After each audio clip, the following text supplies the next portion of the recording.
I pledge allegiance to the flag of the United States of America and to the republic for which it stands, one nation, under God, indivisible, with liberty and justice for all.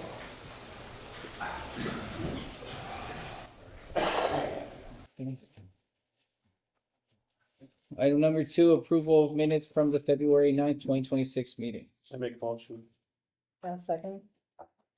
Pocola. Aye. Vinyl. Aye. Shay. Aye. Sales. Aye. Item number 3, approval of warrants. Okay. And the general fund, $77,121.87. Sewer, $9,088.27. The power and light, $271,710.28. And trust and agency, $4,502.30. Second. Bill went up too. Yeah, power bill is included in that. I second it. Okay, Pocola. Aye. Vinyl. Aye. Shay. Aye. Sales. Aye. Item number 4, city officials reports. Brandon. Thank you, Mayor. Just two quick things. One is the spring summer newsletter will come out next month at some point in time with everything heading into the nicer weather, hopefully coming. Green waste, summer programs, concerts, fireworks, all that stuff should be in there. So we'll get that out next month. It goes out electronically to everybody, as you know. We also have hard copies here if anyone wants to come and pick one up. The other thing too is just a quick recap on some of the pool stuff. We are still awaiting the grant disbursement agreement from DASNY. That was able to be cleared with the commission approving the funding of the pool, the financing of the pool.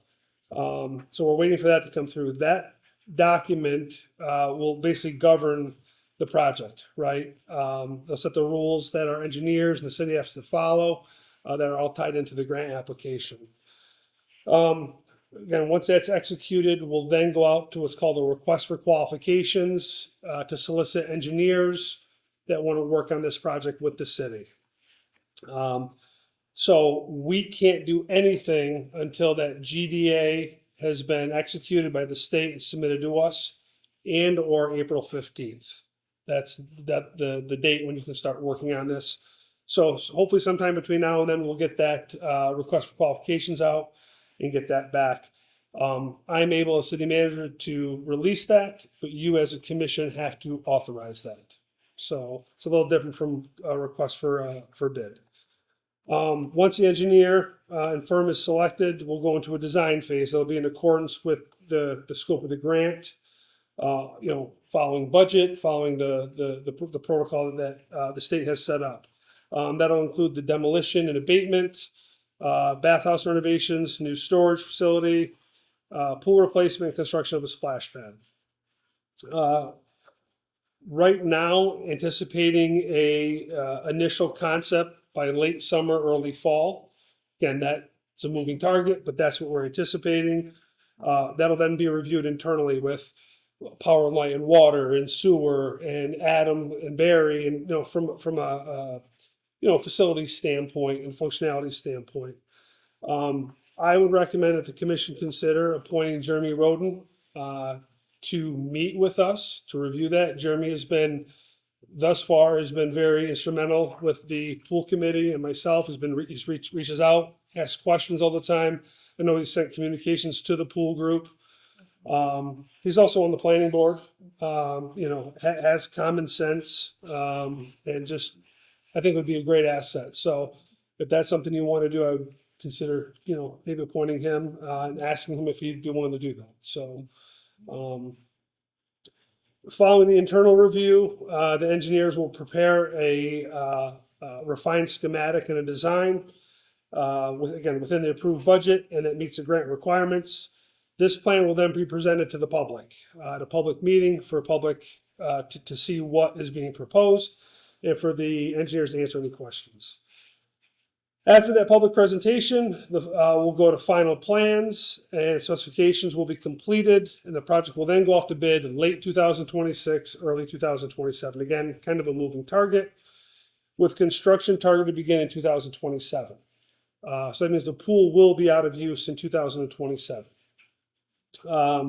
Substantial completion is expected in fall of 27, with final completion in spring of 28, with the opening of the splash pad in May of 2028, followed by the pool in June of 2028. Again, that's if we have a crystal ball and if everything works out right. The project has to be completed by 2028. There's a 3-year window. So again, things could be pushed forward, they could be pushed backwards. It's still a moving target until we start getting some of these things moving. One thing I will share with you is Barry and I are currently in works of talking with the American Red Cross, or reinstituting American Red Cross swim lessons. That was one of the biggest criticisms, needs that we've had during the pool committee meetings and throughout some of the conversations we've had internally here and with some of the public. With that, for 2027, I've already reached out to Hank Leo at the Y to ask what that might look like if we want to continue with lessons, city running lessons, potentially running swim team at the Y's facility. So I'm waiting to hear back from Hank, but just to look at what the options are. I assume there will be a fee, and much, if not all, of that fee may be passed on to the users, right? So again, carts before the horse on that, but we are looking at those options to keep the momentum and not lose out on a year of, kids getting that instruction that they need and that they want. So that's just a quick update. Again, as I have more, I'll keep sharing it, but I'd like to think that GDA would be here within the next month. They went from telling me initially 10 days back in January, to then being told it won't be released until the funding. So we have the funding, which was at the last meeting. I'm hoping it'll be here soon. So that's, What happens if it's not in place by April 15th? just, we have to wait for that to come. So let's, We still can't. we start. can't do anything. So let's say it comes just for May 1st. We get the GDA, we can get going. Okay. Yeah. It's always just based on. Yeah, so both those dates have to come, we have to have the GDA signed in the agreement here, and then April 15th. So even if we got the GDA next week, we can't do anything April 15th. Okay. But that'll give us time in the in-between to get an engineer put in place. So my hope is, at the very latest, by the next, or the second March meeting, to have you guys hopefully authorize the engineer based on what kind of response we get. Hopefully we get some. So. And none of that has like public notice requirements or anything like that. We should be able to just move forward. No, again, it's a little different than a request for a bid. Request for qualifications can be sent out to various engineering firms. Let them solicit, or let us solicit, let them submit, and then you as a commission will select that firm. Okay. Yeah. Yeah, that's all I have for you. But one thing, Ray, did you want to mention anything about the power? I mean, we've had people come in. Do you want to just talk about that? I mean, is that something you think Yeah, we is? can. So for the power bills, I don't know if any of you have questions about them, but so what we do a budget billing. So what that means is every month we pay a set amount to the power authority, because that's where we purchase our power. So for the past 6 months, because we reevaluate that every 6 months based on our actual invoice. So the past 6 months, it was 230,000. And then the power authority moved to a yearly analysis basis. So they're requiring us to look at the past year of the current bills. So right now, we just set the new budget billing amount to 224,000 a month. So that'll be that way for the next 12 months. And what that means, for our users is, so our power rates, they haven't changed at all. So what happens is, we have to pass down costs, any additional costs that we incur from the power authority, down to our users, and that's based on consumption. So the higher you consume, the more that purchase power adjustment line item on your bill is going to be. So it's kind of a complex thing, but if anyone has any questions or know of anybody that has questions on their bills, we just always encourage people to come to City Hall, just so we can kind of break down their bills specifically, because everybody's different, every household is different. So, but yeah, that's going to be every year. we're gonna have to reevaluate that budget going out versus every 6 months now, so. It's usually on a case by case basis. We ask people to come in so we can go over it so that Renee or whoever in the office can review it with them and look at what their cycle was this time last year, not their previous bill, because some people get confused with that. And some people also get confused, that it's your water and sewer is also built in there. They just, they refer to it as their electric bill, right? Well, it's water, sewer, electric, and it's for 2 months. Right. So, you see online a lot of these horror stories of National Grid. You see a lot of these bills going through the roof. So anyone that, has property or lives elsewhere knows what you're going through.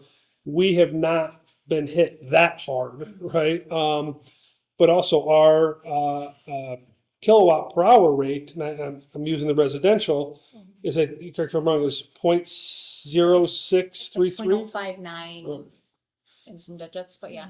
Which is considerably less when you add in the delivery and the supply with National Grid. They're up to about 15 cents a kilowatt hour. So we ran an analysis a few weeks ago, but we're considerably lower. So if anyone has any questions, come in and see Renee or somebody in the office, and we'll walk through your current billing cycle compared to last year's billing cycle. And a lot of people, I think, are realizing that their consumption is up. It's been so cold this recently that their consumption is up, and they're not recognizing that. So that's it.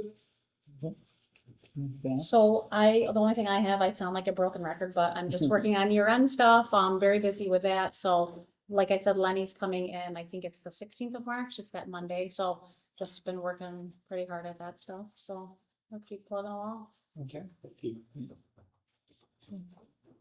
Okay, moving on to item number 5, public comment. If anyone would like to address the commission, please stand and state your name and address. Name and address. Ray Kupsky, 326 Sherrill Road. You mentioned the pool committee before. Are we done, or are we going to be part of the planning going forward? So I think Or is Jeremy. it just Jeremy, or will he? I think all Jeremy listed? will eventually meet, if that's who the commission selects, eventually meet with the pool committee, get some feedback more from them, whether it's through email, whether it's through a meeting. I don't know. Okay. But he'll bring back some ideas and thoughts to us Mhm. as we share it with the engineering. Okay, just want to make sure. So, but we still have input. So, okay, thanks. Anyone else? Okay. Close public comment. Item number 6, authorization for city clerk to mail tax bills. Okay, so per the charter, sections 93 and 94, I just need authorization to send the 2026 City of Sherrill tax bills out. What if we voted that down? I don't know. We'd still send them out. We need to collect, his money.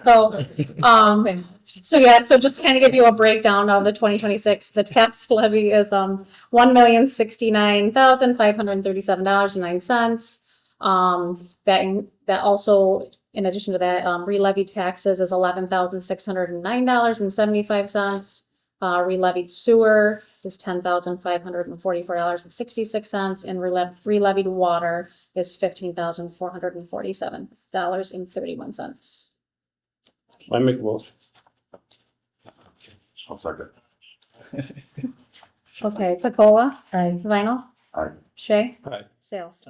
And then I just have to have you guys sign this, if you don't mind. It's just stating you're authorizing me to send those out, and I attach those to the text.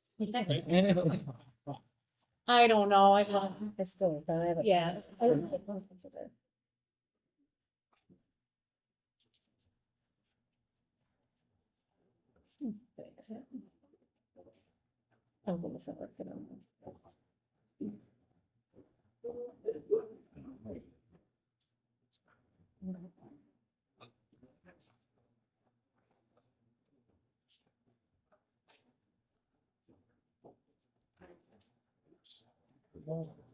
All right, Thank you. what's up there? Item number 7, other commissioner reports. Commissioner Pola, No, thank you. Commissioner Vinyl, Nothing. Commissioner Shea. Nothing. Okay, no need for an executive session, and does anyone have a motion to adjourn? So move. I'll second it. Okay, Pacola. Aye. Vinyl. Aye. Shay. Aye. Sales. Aye. Okay, I got the abstracts for it, Kevin. Oh, yes. Okay, so there's fewer.